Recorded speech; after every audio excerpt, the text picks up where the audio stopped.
O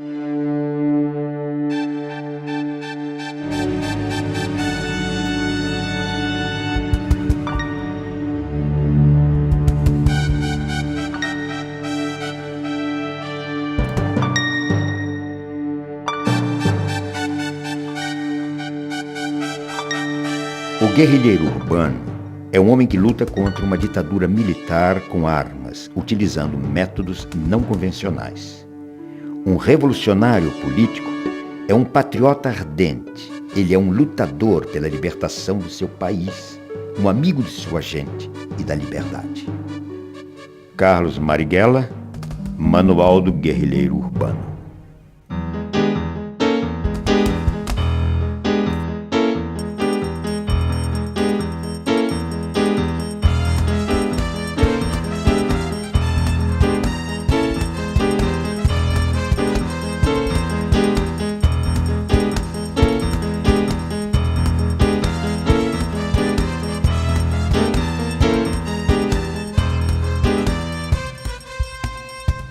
Poeta, estudioso, né? Rebelde, brincalhão, duro, coerente. Um homem que, ao mesmo tempo, como estudante, é também um poeta, viu? E faz as suas provas escritas e os seus exames em versos. Ele sabia viver a atualidade, sabia viver os companheirismos, sabia viver o partido, sabia viver politicamente, sabia viver também alegremente. Para mim, o Marighella era um modelo de homem. Tem uma história tão engraçada dele, rapaz, o negócio dos óculos. Eu acho que eu vou contar. Você sabe que na cadeia, ele ficou com a visão afetada porque não tinha luz, né, na cela, e eles ficavam fazendo aquele artesanato lá, né? Então ele ficou com deficiência de visão. Quando ele saiu, ele teve que fazer óculos. E ele odiava os óculos. Não gostava. Mas não tinha jeito, né? Ele estava míope, etc. Então... Só que como ele não gostava, ele vivia tirando os óculos. E aí perdia, quebrava, caía, né? Mas ele tinha uma raiva dos óculos que você não pode imaginar. E um dia ele, passando por uma livraria, ele viu um pocketbook que era de um americano, que eu não me lembro agora o nome, né? Que era sobre o negócio de como deixar de usar óculos, alguma coisa assim. Bom, ele passou a mão no livro e chegou em casa, sentou e não queria nem conversar. Leu tudo. Quando terminou, disse assim: primeira vez que eu concordo com o americano. Teve a eleição em São Paulo para vereador e o mais votado de todos foi o Cacareco, que a população votou para ridicularizar os políticos daquela época, né? Então ele aí compôs a música do Cacareco, né? Que era assim: o Cacareco, pois é, não tem rival, pois é, dançando samba, pois é, no carnaval. No tempo da legalidade, ele não fez um clube, ele fez uns cartazes para um clube de carnaval, que chamava O Que Eu Quero É Rosetar, que ele propôs que o pessoal do Comitê Central saísse no carnaval. Olha que coisa! E o pessoal achou que aquilo era um horror. Então disse: tudo bem, ninguém quer ir, eu vou. Rebelde. Falava que ele era rebelde, por causa da escola, né? Os colegas iam à aula e ele ficava do lado de fora, conversando. Às vezes eles faziam uma anarquiazinha, cortava o cabelo, botava só cortava tudo, deixava uma rodinha só de cabelo na cabeça. Cortou o sapato uma vez, fez sandália, para ir para a escola, porque não podia entrar de sandália, né? E ele fez isso, cortou. A minha mãe reclamou: por que você vai fazer isso com o sapato, fazer sandálias? Por que você não pode entrar na escola com sandália, tem que entrar de sapato? Ele falou: mãe, ué, Jesus Cristo andava de sandália, por que eu não posso andar? Eu morro de saudade até hoje, de vez em quando eu ainda sonho com o Marighella, eu ouço a voz dele, eu vejo aquele gesto ridículo dele, com aquela peruca ridícula, atravessando a rua, correndo assim do carro, e a peruca balançando, os cabelos brancos dele aparecendo embaixo, e ele segurando aqui em cima aquela coisa. Eu falei assim: preto, tira essa porra da cabeça, bicho, tu chama mais atenção com essa merda, essa peruca, do que se você tivesse sem peruca com a tua cara de fora. Assim, com uma saudade imensa de Marighella. Falava que gostava de música sacudida, quer dizer, com aquele negócio de bossa nova, música assim, romântica, assim, não gostava, eu gostava de música sacudida. Agora, as mulheres eram muito apaixonadas por Marighella, todas loucas, e inventavam. Mas ela disse, eu não conheço essa senhora, como é que ela disse que eu tenho amor com ela? Eu acho que o Marighella, ele representa uma síntese de todo um processo de luta, né? Que desde a luta contra o colonialismo, então, depois os negros, os índios, enfim, da classe operária e vem aí, quer dizer, analisando a história, não é só feita de vitórias, também foram feitas de várias derrotas, mas essas derrotas em si, né?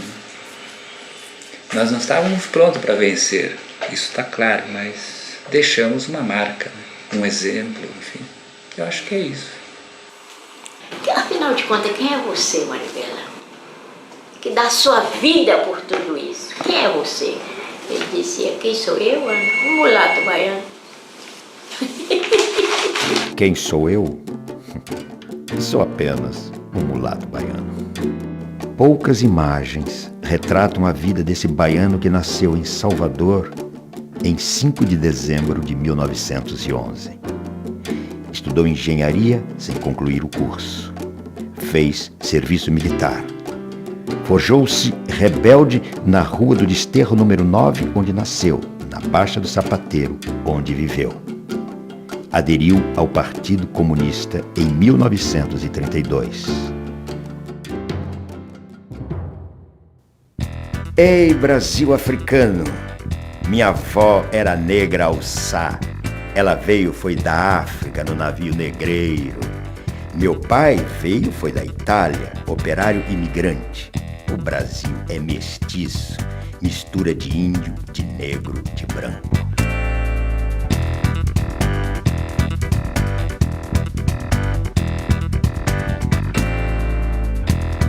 Quem fez o Brasil foi o trabalho de negro, de escravo, de escrava, com banzo, sem banzo.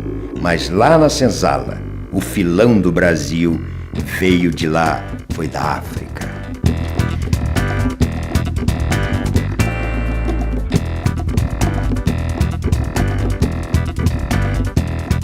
O fracasso da insurreição comunista de novembro de 1935 levará à prisão o jovem militante Carlos Marighella no dia 1º de maio de 1936, aos 25 anos de idade.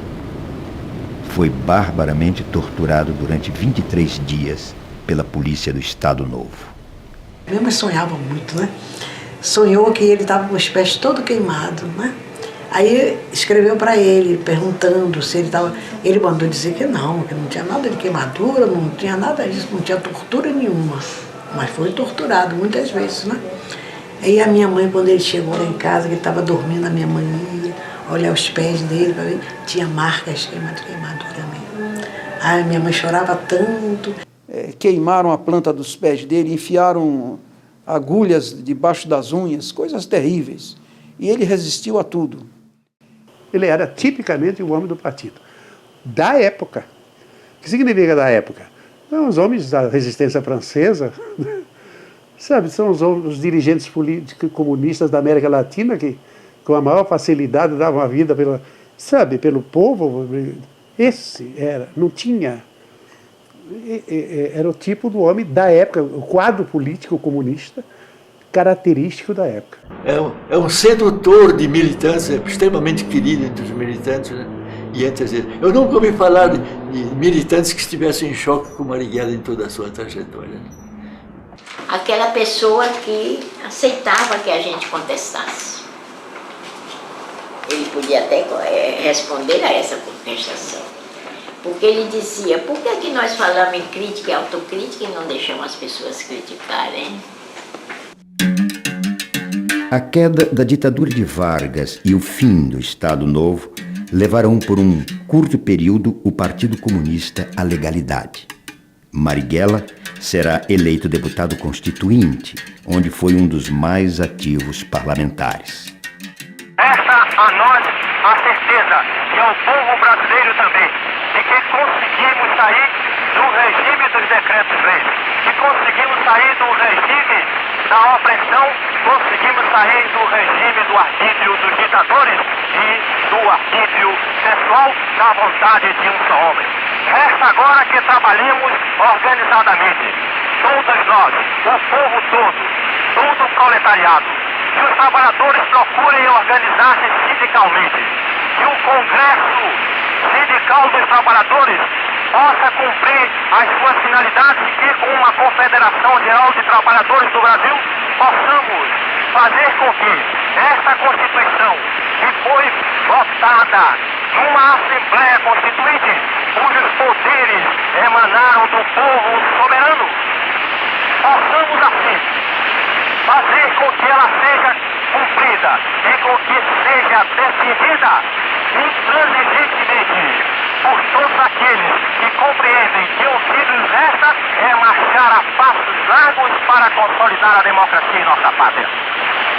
Muito obrigado, senhor deputado Carlos Marighella, cuja palavra acaba de ser irradiada para toda a nação brasileira no momento exato em que está sendo assinada a nova Carta Constitucional da República do Brasil.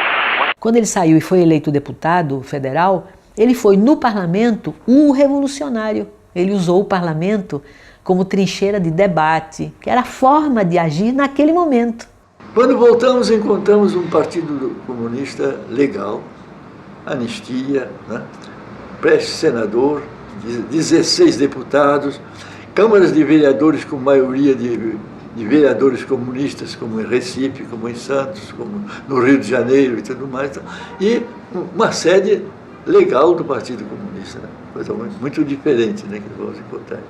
Então eu vou encontrar Marighella como um membro da direção, mas de maneira muito longínqua, porque ele está no parlamento, é aquele jovem parlamentar, viu, inteligente e criativo. Cumpri pena de 7 anos e meio de prisão durante o Estado Novo. Fui anistiado em 1945 e eleito deputado à Assembleia Constituinte como representante do Partido Comunista. Em 1948, fui expulso do parlamento juntamente com os demais membros da bancada comunista, quando já então a Constituição de 1945, elaborada com a participação dos comunistas, estava promulgada e desde o momento da cassação de nossos mandatos, também flagrantemente violada. O Partido Comunista é cassado e Marighella volta à clandestinidade. Será o responsável pelo setor de agitação e propaganda do partido.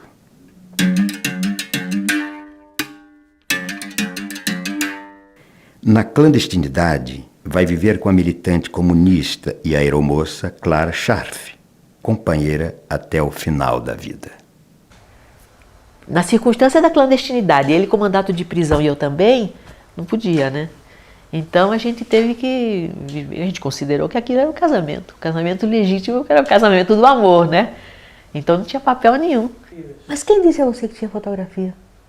Menino, não podia ter fotografia de ninguém. Se a polícia chegasse lá, pegava você e pegava as fotos das pessoas da família. Você não podia ter nada. Levava um pouco de roupa quando podia, né?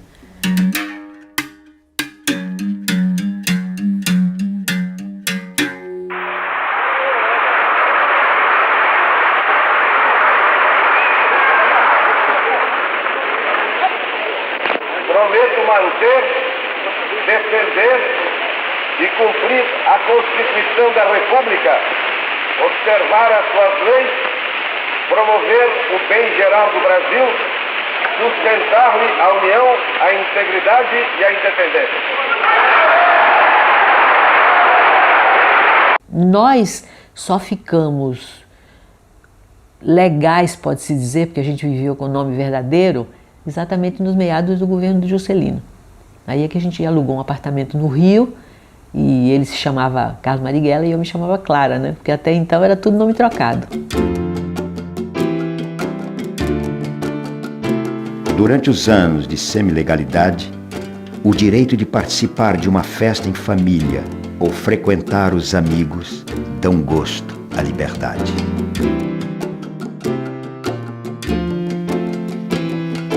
A desestalinização pega Marighella no contrapé. Fica surpreso com a denúncia dos crimes de Stalin. Ele chorou. Uma coisa que difícil de acreditar, né? Marighella chorando, né? Mas ele... isso eu sei porque eu assisti essa reunião. Quando os jornais começaram a publicar a denúncia do relatório do Khrushchev, né? Que era o famoso 20º Congresso do Partido Comunista da União Soviética, os jornais começaram a dar. Eu me lembro do Estadão, né? E todo mundo dizia, imagine, isso é mentira, isso não aconteceu nunca, isso aí é obra do imperialismo, aquelas coisas que a gente dizia, né? Não acreditava em nada, né? Mas todo mundo angustiado para saber se era verdade, se não era verdade, tanto que o partido mandou o Arruda à União Soviética para saber se aquilo era verdade ou não. E aí fizeram uma reunião do Comitê Central para o Arruda dar as informações, quando ele voltou. E essa reunião é uma reunião dramática, viu? Quando aquilo foi confirmado, foi como se parecia uma bomba, né, em cima de todo mundo. As reações foram muito diferentes. Essa reunião provocou depois a saída do Jorge Amado, a saída do Agildo Ribeiro. Muita gente saiu do partido naquela época, começou a sair, depois que ficou confirmado, né? Então, o Marighella, na hora que foi falar, ele chorou na tribuna. Todo mundo ficou... Até o Agildo veio conversar com ele, o Astrogildo, né? Ele ficou... Mas, quer dizer, era um choro de... Sabe quando você acredita numa coisa, que depois você vê aquilo ruir? Ele não podia imaginar que o socialismo fosse capaz de fazer aquilo.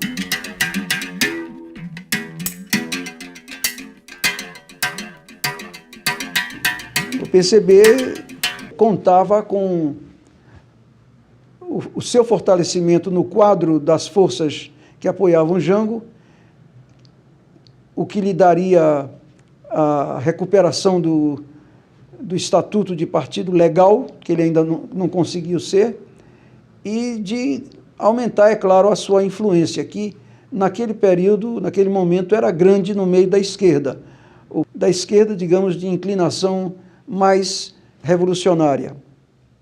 Com o alto testemunho da nação e com a solidariedade do povo, reafirma seus propósitos inabaláveis de lutar com todas as suas forças pela reforma da sociedade brasileira, não apenas pela reforma agrária, mas pela reforma tributária, pela reforma eleitoral ampla, pelo voto do analfabeto, pela elegibilidade de todos os brasileiros, pela pureza da vida democrática, pela emancipação econômica, pela justiça social e ao lado do povo, pelo progresso do Brasil.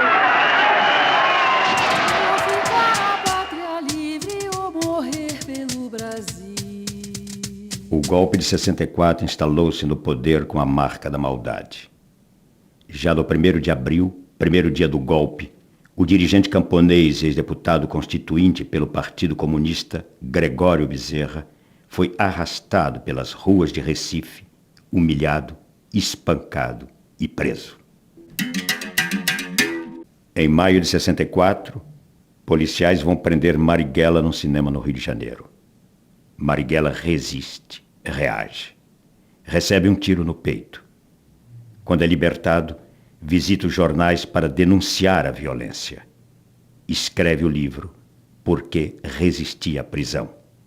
Prega a resistência à ditadura. Os brasileiros estão diante de uma alternativa. Ou resistem à situação criada com o golpe de 1º de abril, ou se conformam com ela. O conformismo é a morte. Várias vezes ele me disse que a vida dele não tinha importância, que se ele morresse, a luta continuaria. E várias vezes ele me disse, eles não me pegaram vivo.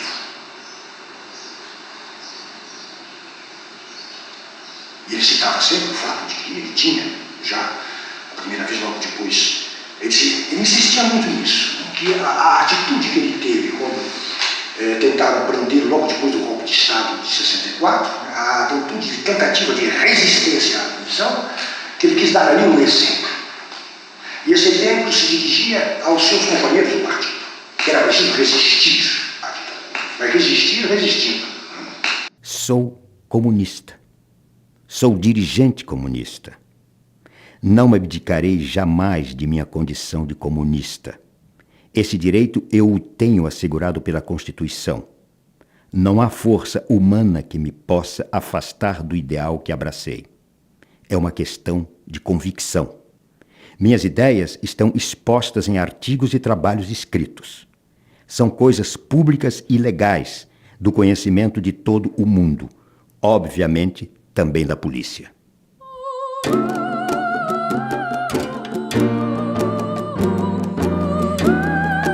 Os anos 50 e 60 marcarão as lutas de independência dos países da Ásia, África e América Latina. A independência da Argélia e a Revolução Cubana impressionarão especialmente Marighella, que caminhará em direção à luta armada como alternativa para conquistar o poder.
Eu fui o primeiro dominicano a ir para a Universidade de São Paulo para fazer filosofia, que fez com que eu estivesse imediatamente em contato com o meio estudantil, na Maria Antônia, o meio estudantil revolucionário. Que é uma época, inclusive, o movimento operário foi fortemente reprimido em 64, né? E suas lideranças já eram muito conhecidas, a desestruturação do movimento operário foi muito forte. E o movimento estudantil ele se renova mais rapidamente, ele se aglutina mais rápido. Então a presença dos estudantes na década, principalmente para a segunda metade da década de 60, foi muito forte. Né? Isso não acontecia só no Brasil, mas toda a América Latina, a tal ponto que em 1968, na cidade de Medellín, na Colômbia, os bispos de toda a América, eles se encontram e vão decidir uma série de questões para a América Latina. E há um determinado trecho em que se diz que a violência ela pode ser uma saída depois de esgotadas todas as outras possibilidades.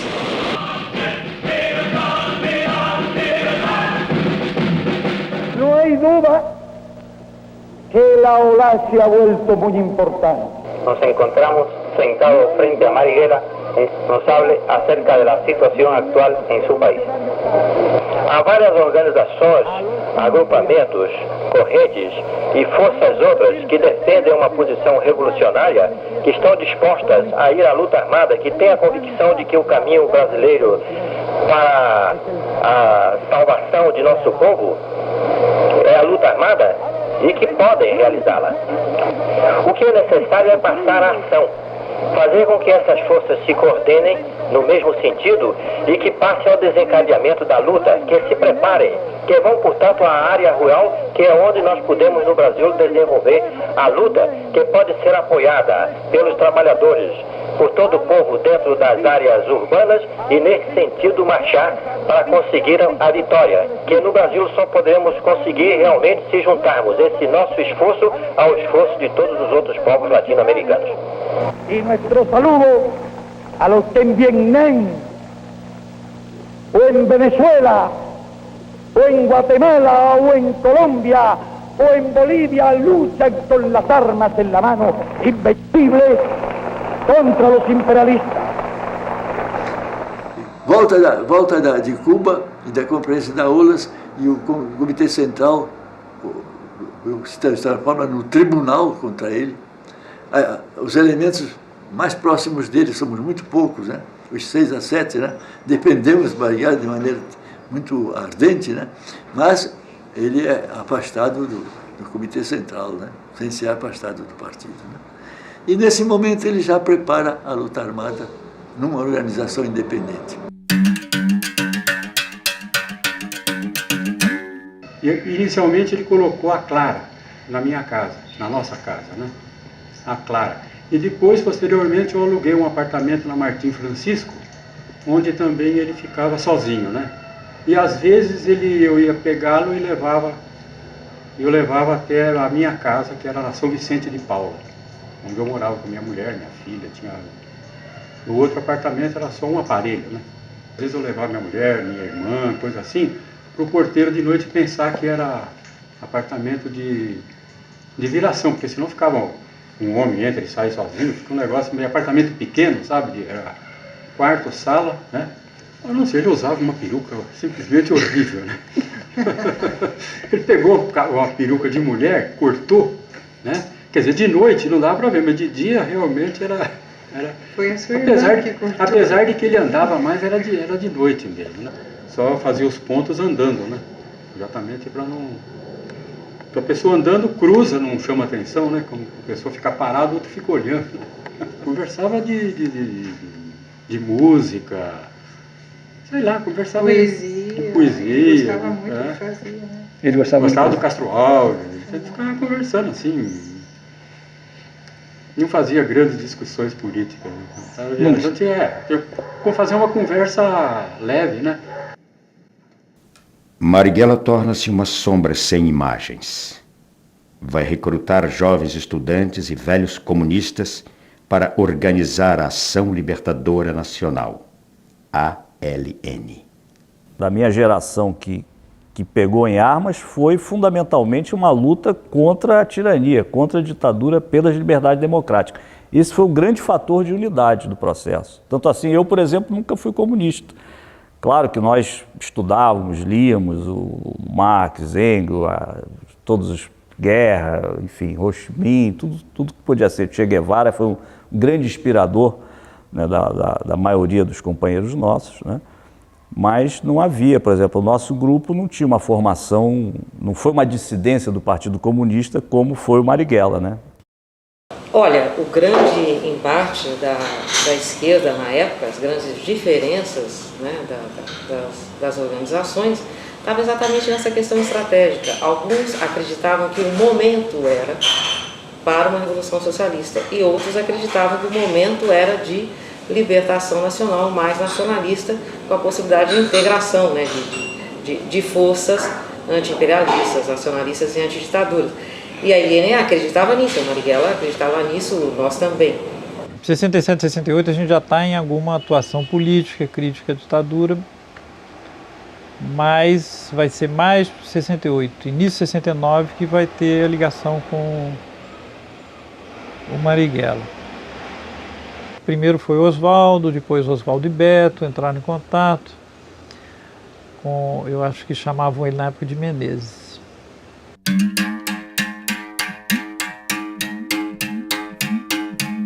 Eu entro no GTA, né, que era um grupo tático armado,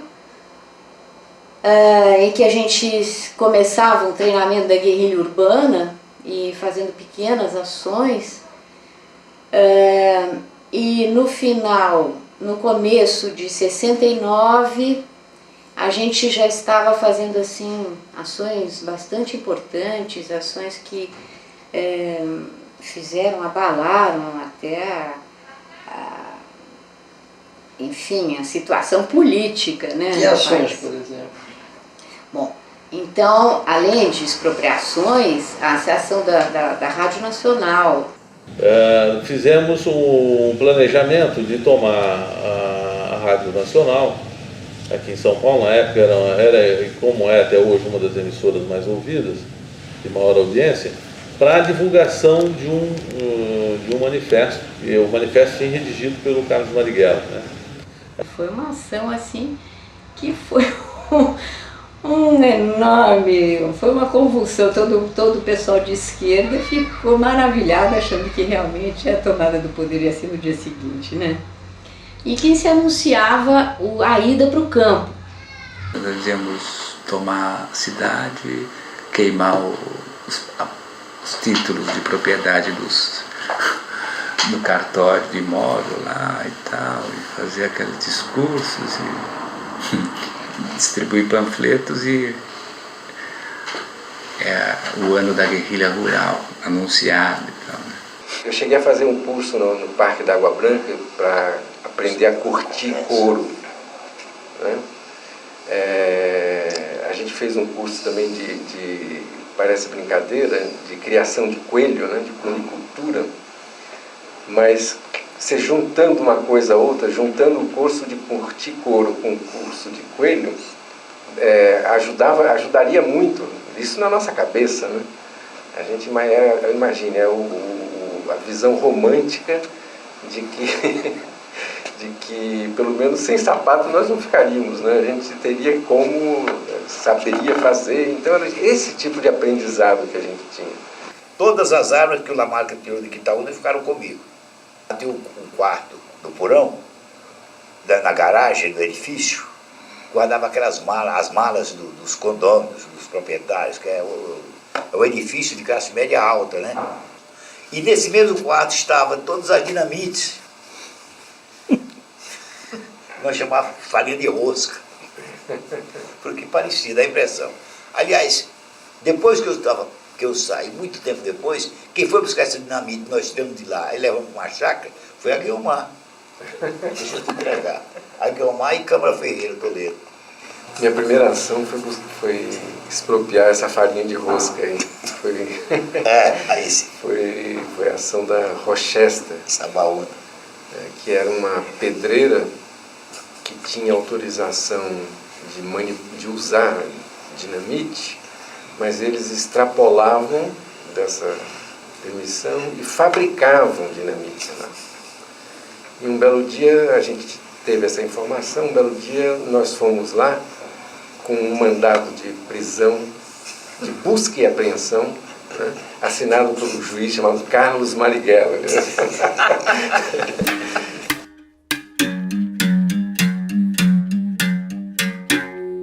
Ele foi capturado, ele não foi sequestrado, né? Sequestro é outro tipo de crime, é um crime comum, né?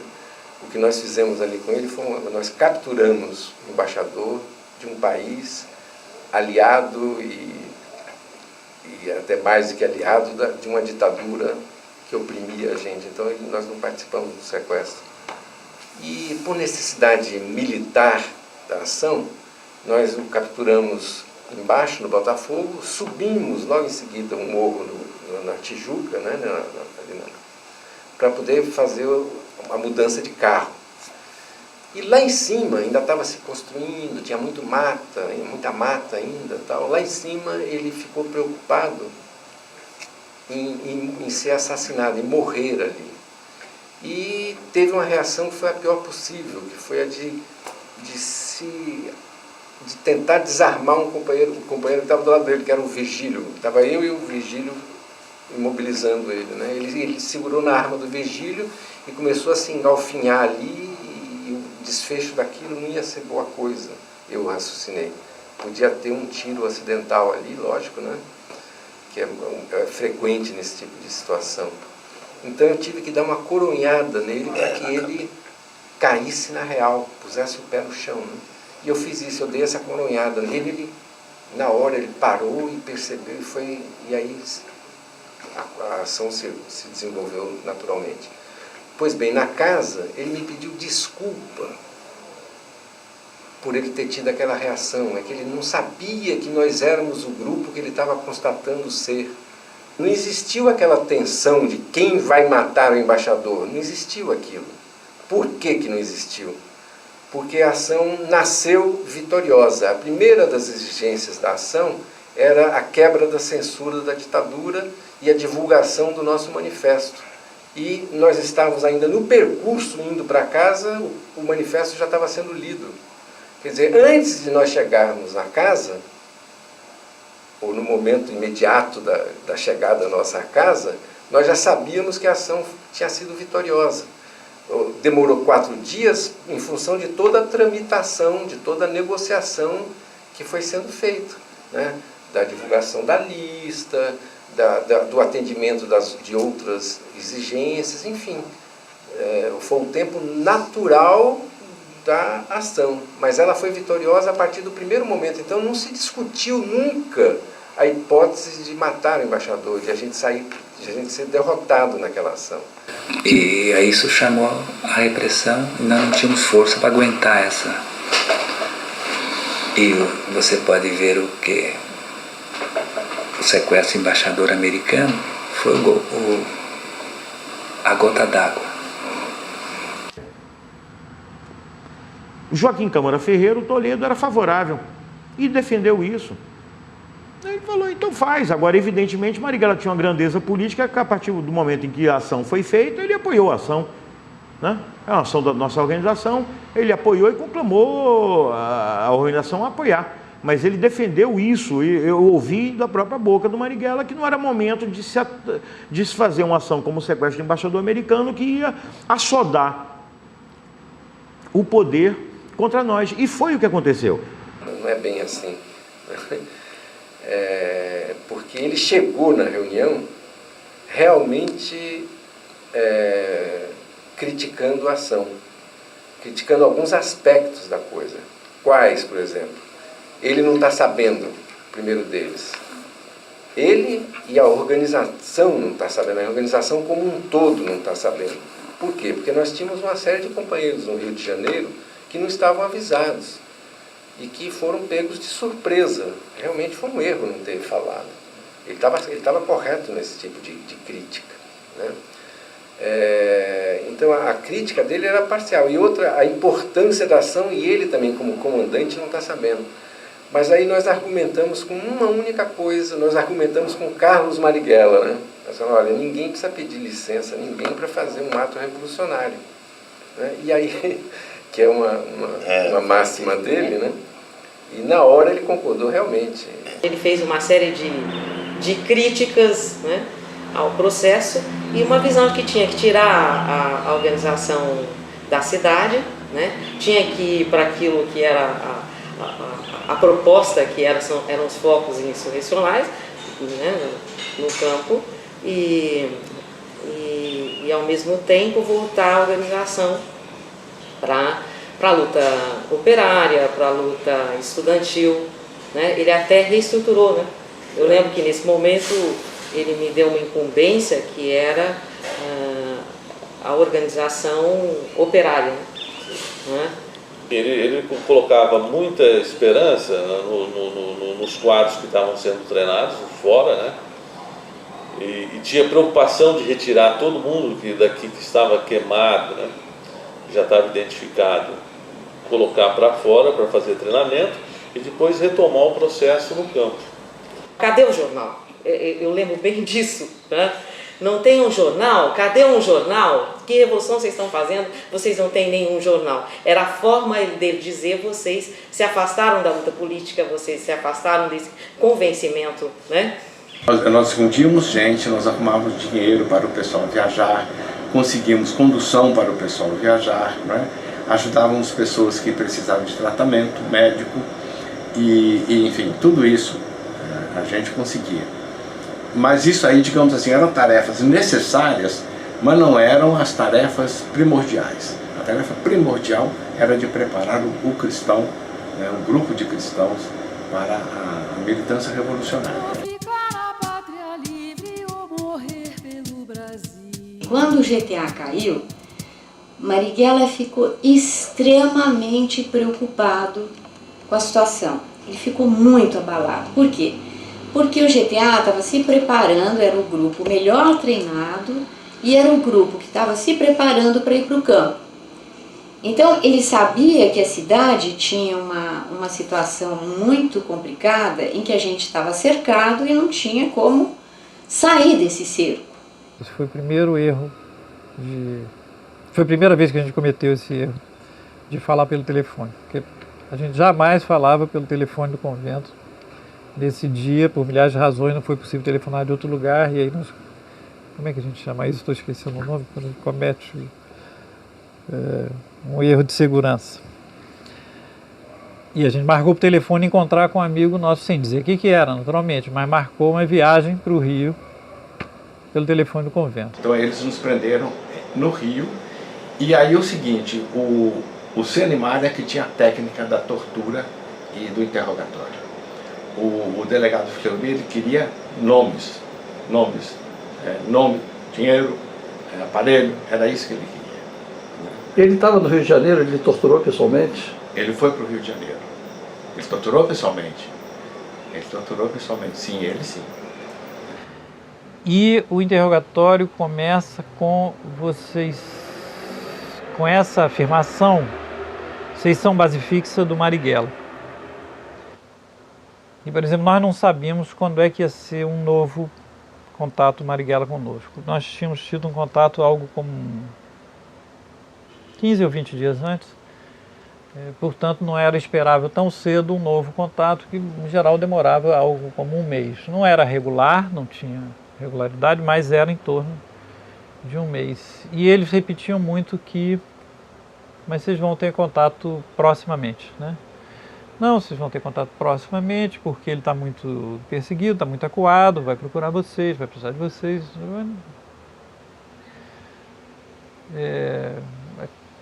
Aquilo parecia totalmente estranho, porque não era essa a nossa impressão. Como é que eles sabem disso? Mas isso, na hora, eu tenho a impressão que parecia, na hora, como fazendo parte do interrogatório normal. Nessa última reunião, o Otávio Ângelo trouxe uma granada e estava tentando mostrar que era uma coisa que a LN tentava fabricar, uma fabricação rudimentar, caseira, eram armas, né? E uma granada. E aí ele tirou o pino e o Marighella disse: não, pelo amor de Deus, não faça isso agora, porque eu tenho que morrer com a minha perna, né? Muito preocupado, extremamente preocupado. Ele falava nas quedas, ele falou, comentou com Otávio Ângelo. A gente soube, parece que houve queda dos freios dominicanos no Rio de Janeiro, e, enfim, e a gente não tem, não se tem o conhecimento do que a repressão tem nas mãos, que tipo de dados eles têm, né, para a gente poder se armar e se defender. Eu tenho convicção que ele sabia que não quis sair. Eu não estou dizendo que ele foi para o ponto certo que caía. Não, ele foi para o ponto acreditando, para aquele ponto que os dominicanos que aqueles dominicanos não tinham caído. E contrariando as normas, assim, pois ele nunca tinha me pedido isso, ele pediu que eu ligasse para os dominicanos, né, marcando na tipografia, no encontro na tipografia, né? E aí quando foi à tarde eu liguei, marcando o encontro, foi um encontro, né? E você não sentiu nada de anormal, né? Pois é, ele perguntou para mim, ele então insistiu nisso, ele falou, você pergunta se está tudo bem, né? Eu telefonei, reconheci a voz do Frei Fernando, né? Aí eu ainda perguntei, está tudo bem? Ele falou, está tudo bem. Então... Eu não fui o herói, eu não fui o santo, eu não fui o mártir, eu falei, eu não aguentei na tortura, falei, como a maioria das pessoas falam, né? Agora, o que para mim pessoalmente é convicção, é de que não fui eu que fui o primeiro a falar. Para mim, eu não fui o primeiro a falar. Eu acho muita coisa já apareceu, né, de pessoas que fizeram esse elo de ligação, mas eu acho que ainda falta elementos. Quer dizer, às 8 horas, então, ele teria o ponto com os freis. Eu cheguei um pouco antes, cheguei 8h20, aí eu até fui tomar um chopp, né? Estava uma noite quente, né, novembro, tomar um chopp, aí é que eu vi uma movimentação na Alameda Casa Branca, sabe? Uma movimentação bastante esquisita. Aí eu fui subindo a Alameda Casa Branca, e aí tinha um policial atrás de uma árvore, né? Até eu falei, o que está acontecendo aqui? Ele falou, não, pode voltar, isso aqui é terrorista que está tendo um tiroteio com terroristas que estão escondidos num prédio em construção. Aí tinha uma senhora que estava no portão e falou com um ar bastante compungido, sabe? Falou, olha, mataram o Marighella.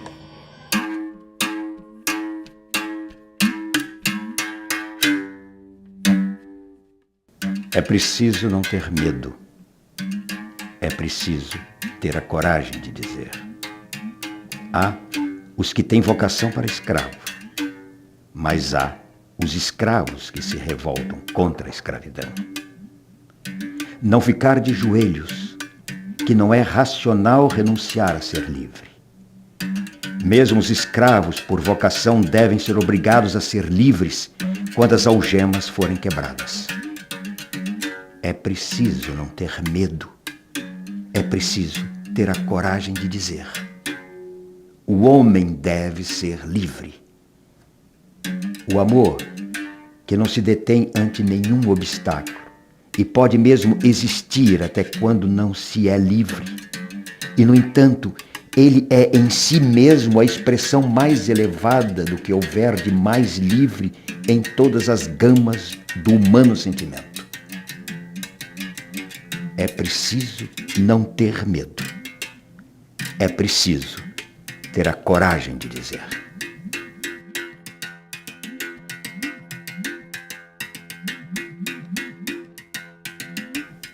Marighella morre às 20 horas do dia 4 de novembro de 1969, aos 58 anos de vida, na Alameda Casa Branca, em São Paulo.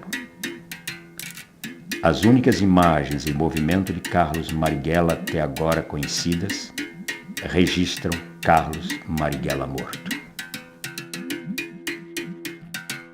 A capanga estava com furo, né, que eles atiraram, né, e dentro dessa capanga tinha um aparelho de barbear que ele carregava, né, quando ele saía, e um lápis, uma coisa qualquer lá para anotar. Não sei se tinha algum documento, e um revólver, o tal do revólver que eles diziam que ele tinha dado tiro. E depois foi feita a análise da arma e ficou provado que ele não tinha usado.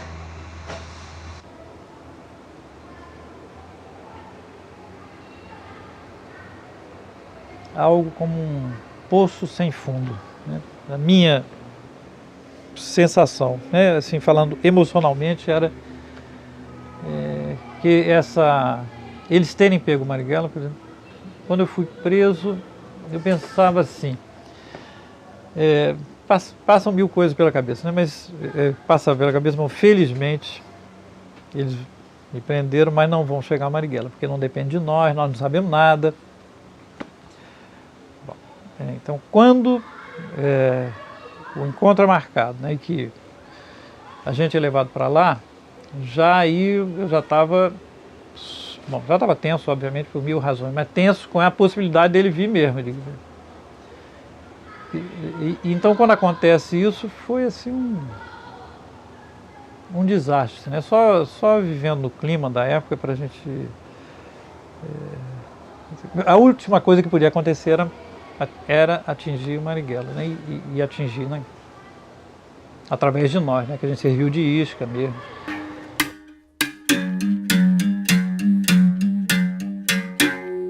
A repressão já estava, em 69, a repressão já está mais sofisticada, já está com o serviço de inteligência melhor, quer dizer, violenta, absolutamente violenta, como é óbvio, mas ao mesmo tempo com o serviço de inteligência mais desenvolvido, orientada pelas escolas, se podemos chamar desta maneira, dos Estados Unidos, escolas de repressão e tortura dos Estados Unidos, porque às vezes a gente esquece isso, né?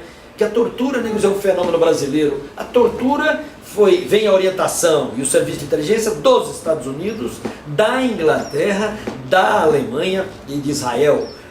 Special Forces soldiers take their jungle training in the Everglades of Florida and in the Panama Canal Zone. One of the subjects... Os Estados Unidos ensinarão no Panamá sabotagem, atentados e tortura a militares e policiais do continente que farão parte dos grupos de terroristas de Estado que matarão políticos, torturarão militantes e sabotarão a democracia.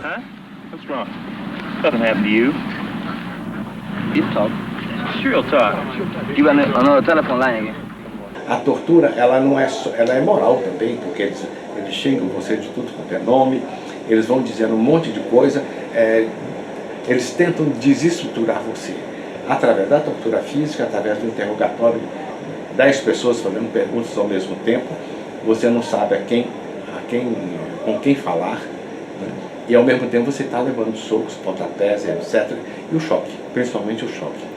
No momento em que eles faziam uma pergunta, né, eles já davam o choque exatamente para você não concatenar as ideias. Ninguém pode imaginar o que é a humilhação de ser torturado.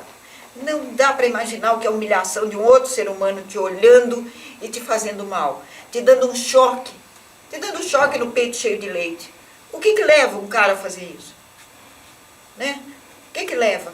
Até hoje eu não consigo entender, mas eu não quero conversar com os meus torturadores, eu não quero perguntar, eu não quero saber da vida deles, não é? Militantes políticos presos com vida são devolvidos às suas famílias mortos em caixões lacrados. As imagens revelam as razões e a forma de ação do Estado repressivo. Revelam quem de fato praticou o terror.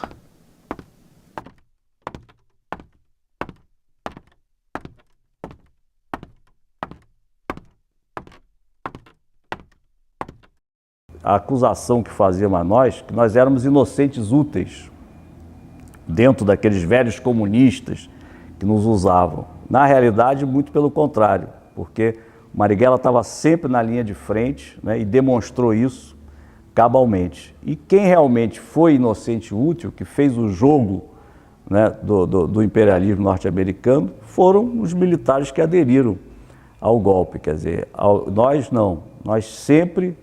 O próprio Marighella, quer dizer, que era um comunista, foi um constituinte comunista, ele tinha uma visão de Brasil, de brasilidade incrível. A violência está aí, é o mar em que a gente nada. Não, hoje, o que falta hoje, eu sinto, é uma proposta política. Porque quem inicia a violência são os ditadores, né? São eles que tomam o poder, usurpam o poder de forma violenta, né? Então a resistência de um povo por liberdade é sempre legítima, né? Tem gente que eu já ouvi dizendo, não, aquilo ali, na verdade, essa geração era autodestrutiva, estava me metendo naquilo como uma forma de autodestruição. Mentira. Se tem uma geração nesse país que não foi autodestrutiva, foi a nossa, que tentou construir alguma coisa. Se você tivesse que refazer tudo, você faria de novo? Faria de novo, Nesse ponto eu não sou... Posso ser um patriota equivocado, mas não sou um arrependido. Vou morrer assim. Se estivesse vivo, Marighella estaria completando 90 anos. Junto ao povo, lutando por pão, terra, trabalho, saúde, educação, cultura. Lutaria por liberdade e alegria para todos. Carlos Marighella, o guerrilheiro